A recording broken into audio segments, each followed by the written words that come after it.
Umuryango ugamije iterambere ry'umwari n'umutegarugori mu Rwanda CDE-Rwanda uri gukora umushinga wo kuzamura umwari n'umutegarugori wiswe Promotion of Women Equal Rights in Rwanda. Uyu mushinga ukaba uzakemura ibibazo by'ubusumbane hagati y'uburenganzira bw'umugabo n'umugore, nk'uko tubikesha Nsanzabaganwa Emmanuel, Program Director wa CDE-Rwanda. Nitwa Nsanzabaganwa Emmy, nkaba ndi Program Director wa CDE-Rwanda, bisobanuye Center for Development and Enterprise in Rwanda. Center for Development and Enterprise in Rwanda, turi gukora kuri projet yitwa Promotion of Women's Equal Rights in Rwanda.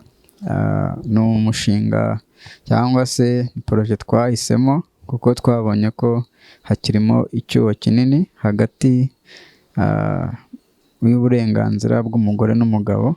Harimo akigaragara ubusumbane, cyane cyane twibanze ku mitungo, aho usanga kirimo ikibazo, bamwe bikubira bagendeye ku myumvire ya kera.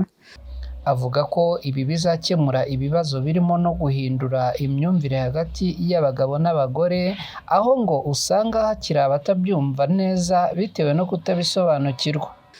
Turabizi leta yacu ntako idakora, ntako itagira kugira ngo idufashe kandi itureberere buri munsi.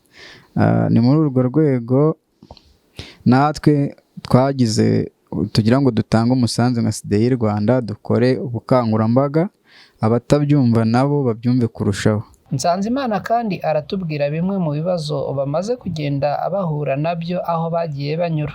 Aho tumaze kugera usanga batanga impamvu zitandukanye. Bamwe ati ni ubuharike, ugasanga umugabo afite umugore yashatse undi mugore, wa undi barabyaranye ariko ugasanga mu by'ukuri ntago bandikiranywe mu buryo bw'amategeko.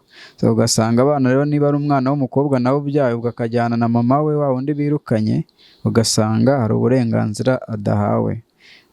Ikindi twabonye ko cyane cyane ibice byo mu cyaro baracyafite imyumvire ya kera. Nta kuntu leta, nta kuntu ubuyobozi bwacu budakora kugira ngo bubigishe, bubahugure, ariko twabonye kwigisha ari uguhozaho. Nsanzimana avuga ko nyuma yo gutangira iki gikorwa hamaze kugenda hagaragara ibisubizo n'intambwe nziza imaze guterwa. Kugeza ubu mu Rwanda ibibazo by'ihohoterwa rikorerwa mu miryango rigarukwaho kenshi, aho usanga imibare ikomeza kugenda izamuka umunsi ku munsi. Ubushakashatsi bw'ikigo cy'igihugu cy'ibarurisha imibare mu Rwanda National Institute of Statistics of Rwanda ku mibereho y'Abanyarwanda bugaragaza ko abagore bakorewe ihohoterwa n'abagabo babo nibura bangana na 50% mu mwaka wa 2019 ndetse na 2022, bivuye kuri 41% mu myaka ya 2014 na 2015, mu gihe abagabo bakorewe ihohoterwa bangana na 18% mu mwaka wa 2020. Ni ukuvuga ko mu bagabo 100 abangana na 18 bose bakorerwa ihohoterwa n'abagore babo, naho mu bagore 100 abagera kuri 50 bakaba bakorerwa ihohoterwa n'abagabo babo. Iki kigo kandi kigaragaza ko abagore bahuye n'ihohoterwa kugeza ubu bari hagati y'imyaka 15 na 49 barikorewe n'abo bashakanye bangana na 60%. Ni ukuvuga ko mu bagore 100 abagera kuri 60 bose bakorewe iri hohoterwa n'abo bashakanye.